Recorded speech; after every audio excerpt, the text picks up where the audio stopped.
আসসালামু আলাইকুম বন্ধুরা, কেমন আছেন? আশা করি সকলে অনেক ভালো আছেন। আমি চলে আসলাম নতুন একটা ব্লগ নিয়ে। তো আমি আসছি, দেখুন, সুন্দর একটা পরিবেশ, ঠান্ডা এলাকা, যেখানে আজকের ওয়েদারটা অনেক সুন্দর। বৃষ্টি নেই, কিন্তু তেমন একটা রোদ নেই। তো এখানে আসলাম ঘুরতে ঘুরতে আপনার একটা ব্লগ ভিডিও করার জন্য। হয়তো আপনাদের ভিডিওটা ভালো লাগতে পারে। ঠান্ডা পরিবেশ এলাকা, দেখতে পাচ্ছেন আমার পাশে, এগুলো হচ্ছে খামারের গরু। আমাদের এই পাশে কমসে কম না হলেও 10 থেকে 15টা খামার আছে।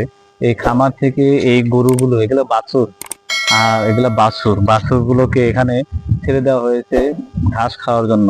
এটা পুরো একটা মাঠ। আপনারা একটু ঘুরে ঘুরে দেখাই, এটা পুরো একটা মাঠ, এখানে ঘাস হয়। আর যখন কাশবনের সিজন, তখন এখান দিয়ে কাশবন হয়, তখন একটু ভয়ঙ্কর। এখানে তখন অন্য জাতের ভয়ঙ্কর পশু এখানে বসবাস করে। এখানে তখন আসা খুব একটা পরিস্থিতি ভালো হয় না, তখন খুব ভয়ঙ্কর হয়ে পড়ে। এখানে মানুষ চলাচল করা খুব কঠিন হয়ে যায়। তো এখন কাশবন নেই, শুধু ঘাস। তাই আমি এখানে আসছি, আসার সাহস পাইছি।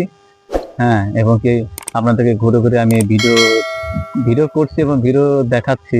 তো আপনারা দেখতে পাচ্ছেন, এই যে লাল গরুটা, এটা হলো বাছুর। আর মা যেটা, এটাকে হলো খামারে মানে বেঁধে রাখছে। আর বাছুরগুলোকে এখানে ছেড়ে দেওয়া হয়েছে ঘাস খাওয়ার জন্য। এখানে কিন্তু এই গরু দেখাশোনা করার জন্য কিন্তু কেউ নেই।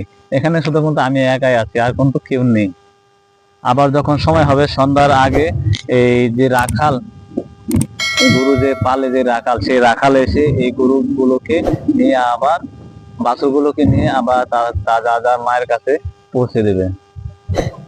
তবে দেখতে পাচ্ছেন গরুটা আমার দিকে কি সুন্দর করে তাকিয়ে আছে। দেখি আমি গরুটাকে হাতাই।